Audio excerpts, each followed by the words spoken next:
Minutes after 7 o'clock. Well, it has been almost a month since I spoke to the Canadian Civil Liberties Association about its letter to the Fredericton Police Force. Now, the group had written questioning the arrest and seizure of computer equipment from well-known Fredericton blogger Charles LeBlanc. Now, LeBlanc is charged with criminal libel. The alleged libel victim is a member of the Fredericton Police Force. Abigail Deshman is the director of the Public Safety Program for the Canadian Civil Liberties Association, and we have reached her this morning in Halifax for an update. Good morning, Ms. Deshman. Welcome to the show. Good morning. Thank you. Have you had a response yet from the Fredericton Police Department? Well, no. We've been waiting, quite eagerly for our letter in the mail, and we haven't received it yet. Okay. How are you interpreting that lack of a response? Well, it's quite concerning. We think there are some serious constitutional issues here. We think that, these actions need to be followed up on, and not receiving a response, for us, it really underscores that this isn't being taken seriously. Now, we did follow up on Wednesday. We sent another letter re-requesting information and requesting it formally under access to information legislation. And we got a call yesterday morning saying that a letter was in the mail.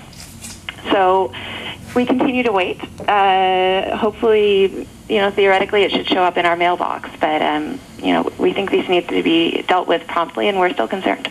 At this point, given the delay that you've experienced, would you characterize the response as you've been ignored? Well, they say they've responded to. So they said they sent a letter on February 21st. So maybe we need to be worried about our mail system. I don't know. I think we'll be, probably phoning them next week and trying to perhaps get that letter by fax or email. So, I don't want to be unfair to them and say that we've been ignored if they have sent the letter, but we certainly haven't received it yet. Okay, what are some of the key, just for the people who maybe aren't familiar with this issue, what are some of the key questions that the Civil Liberties Association has about what happened?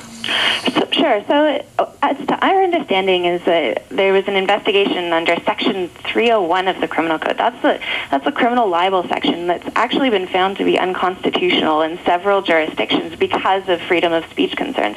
This is a section of the code that can be used when someone states anything that's libelous. So that's just a statement that can impact the reputation of another person, whether or not that statement is true, whether or not that person intended to defame another person. So it's extremely broad. It's been found to be unconstitutional. So we asked for information about whether charges have been laid and whether those were approved by the Attorney General, as well as whether the officer who's the subject of the alleged libelous statement was involved in the investigation, whether that officer was present in the search warrant, and then just generally, what are the oversight mechanisms for investigating and laying these types of charges? There's obviously a bit of a conflict of interest here, and how many of these charges have been investigated and laid by the Fredericton Police in the past 5 years? Now, you also sent a copy of that letter to the Attorney General, is that correct? Yes. And have you had a response from the Attorney General? No, we have not. What did your follow-up letter say? Our follow-up letter reiterated our concerns, most obviously, and then it said that it was a formal request under access to information legislation. So that's a request that cannot be ignored. They are going to have to follow up in some manner, and if they don't, or if their February 21st letter isn't responsive to our requests, then we'll have an ability to pursue the matter with the Access to Information and Privacy Commissioner.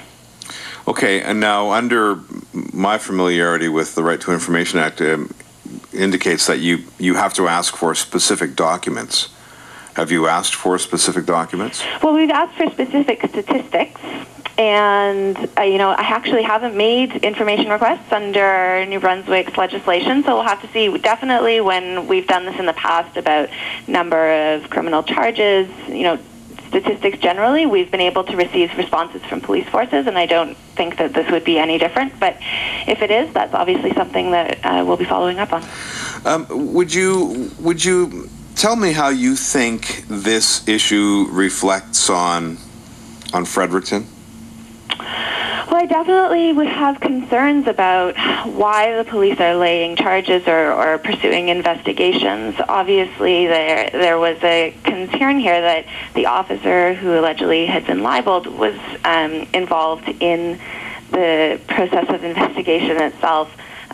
It's unprofessional to me, and I think that especially when parts of the criminal code have been found to be unconstitutional for what are extremely compelling reasons, we should expect our police forces to, operate very, very carefully when they're using those sections of the criminal code, if at all, and that doesn't appear to be the case here.